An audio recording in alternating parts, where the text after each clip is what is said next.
We are hearing from a Native American elder and Vietnam War veteran speaking to CNN after a disturbing viral video shows a group of teens harassing and mocking him in the nation's capital. Here's the video sparking outrage on social media right now. Nathan Phillips was beating his drum and singing an American Indian protest song. And this was on Friday on the steps of the Lincoln Memorial when he saw a clash erupting between a group of teenage students and 4 African-American young men preaching about the Bible and oppression. Well, Phillips says he immediately sensed danger. Nathan Phillips. Holy shit. Back up. Cognitive dissonance. What is cognitive dissonance? Cognitive dissonance is when something you're doing and something you know to be true don't reconcile. For example, if you're a liberal, you are actively supporting the corporate-sponsored character assassination of children who can't even legally practice driving with a parent riding shotgun, while knowing it to be unequivocally true that, yeah, this is a little out of control. Or if you're a conservative, you are struggling like Sisyphus, only with less chance of success against the corporate-sponsored censorship of genuine American voices, while knowing it to be unequivocally true that if you want me to lay down my weapons, you can go ahead and just wander on over here and take them. Though the resolution of these unique but categorically identical hypotheticals requires the elimination of one of the offending concepts. In the case of conservatives, we drop trow and deuce a perfect, elegant, spiraled Gadsden snake of descent on the futility of dueling the province of Oceania in order to preserve the fundamental truth of get off my lawn, whereas in the case of liberals, they just sort of squeal "F you, logic," and dive not unlike a lemming from the precipitously thin line between just really stupid and fucking retarded into the warm welcoming waves of selfish emotional release. That those waves then immediately break on the unforgiving aggro crag of reality and steamroll them into a million tiny particles of soy, well,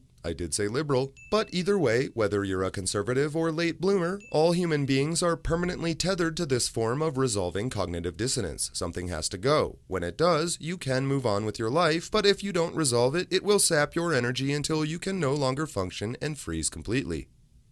Unless you're Nathan Phillips. The only thing that freezes Nathan Phillips is one of the refrigerators he was supposed to be repairing while he was AWOL in Nebraska while he was pretending to be a recon ranger in Vietnam. Wait, what?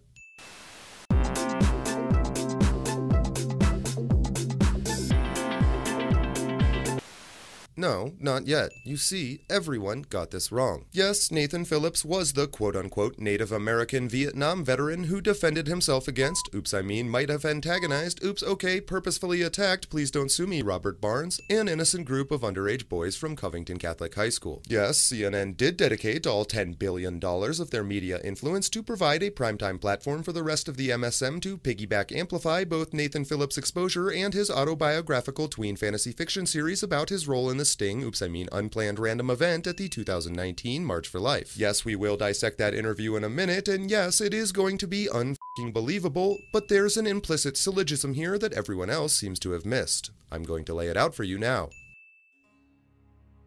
Cognitive dissonance. All human beings have to resolve cognitive dissonance by sacrificing either what they are doing or what they know to be true. So far, we know for certain that Nathan Phillips has stalked a group of underage kids with the premeditated confidence, something he, as an adult, considered to be his tactical advantage, think about that they would make an ideal target for a national media spectacle that would ruin their lives, put that absolutely insane plan into action by approaching said underage kids to a proximity that would get most people curb stomped and banging a drum in a 15-year-old's face, coordinated with a group of black supremacists who, for some reason that probably rhymes with "they're retarded," which is "they're retarded," yes, it rhymes with itself, this is why I'm a star, recorded themselves not just assaulting innocent teenagers, but hey, no big deal, spending the better part of 2 hours letting all the good green earth know that they are not particularly big fans of homosexuality, and use this entire debacle to score an interview on CNN in which he confirms multiple times that he is a Vietnam recon ranger and combat veteran. In summary, Nathan Phillips is committing the legal felony and moral gerbil of stolen valor to leverage a story he made up from a con he planned for weeks in order to destroy the lives of innocent children, while knowing every single part of this charade is so disgusting that Adolf Hitler himself would turn to Hillary Clinton and say, "It's a little much. I like it."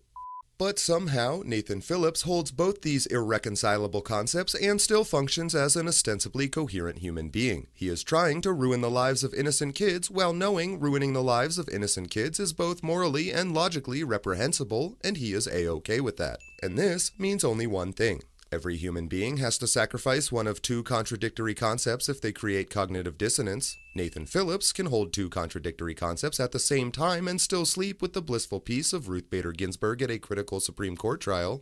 Nathan Phillips is not human. For the sake of clarity, for the offendo-bots, I do not mean Nathan Phillips is subhuman. I also don't mean he's an alien. Sorry, bro.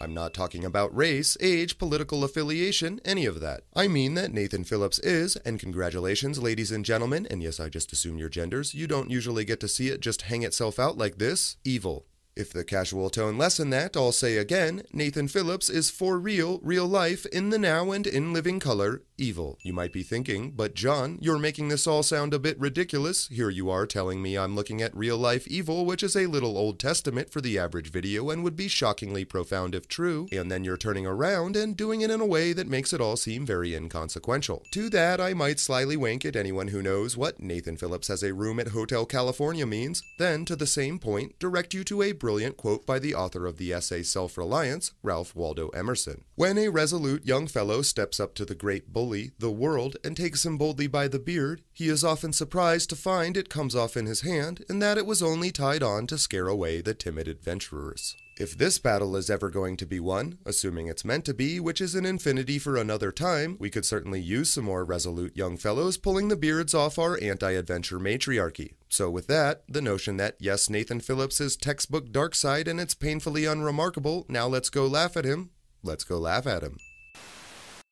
When I was there and I was standing there and I seen that group of people in front of me and I seen the angry faces and all of that, I realized I had put myself in a really dangerous situation, you know. It's like, here's a group of people who were angry at somebody else, and I put myself in front of that, and all of a sudden, I'm the one who's all that anger and all that wanting to have the freedom to just rip me apart, you know. That was scary. I'm a Vietnam Times veteran, and I know that mentality of there's enough of us, we can do this. As Libot 2.0 Meth Head Edition leans back into the awkward, I guess dramatic, out-of-focus fade-out to try to remember Jesse Pinkman's number, I'm going to do a quick translation. In short, Nathan Phillips is asking us to believe he was just chilling around downtown Washington, D.C., definitely not looking for methamphetamine, unless you have some. When, hey, where'd this come from? 1/3 pro-life advocates just happened by. The terrifying effect of the cries human and life caused seasoned veteran of deep shit Nathan Phillips to shit himself in fear and clutch his pocket bongo, which I guess he just whoops happened to be carrying in case of emergency. Propaganda production. Now, literally petrified by stupefying fear in the face of, oh hey, some kids. His finely honed recon ranger instincts tell him these rambunctious 15-year-olds are inches from publicly gang murdering him in front of 300,000 people on the steps of the Lincoln Memorial while they wait for their f***ing cheese bus back to Kentucky. It was at this point when the interview originally aired that I turned to the gorilla on my couch and said, this guy doesn't sound like a Vietnam vet, this guy sounds like a refrigerator mechanic. Guess what?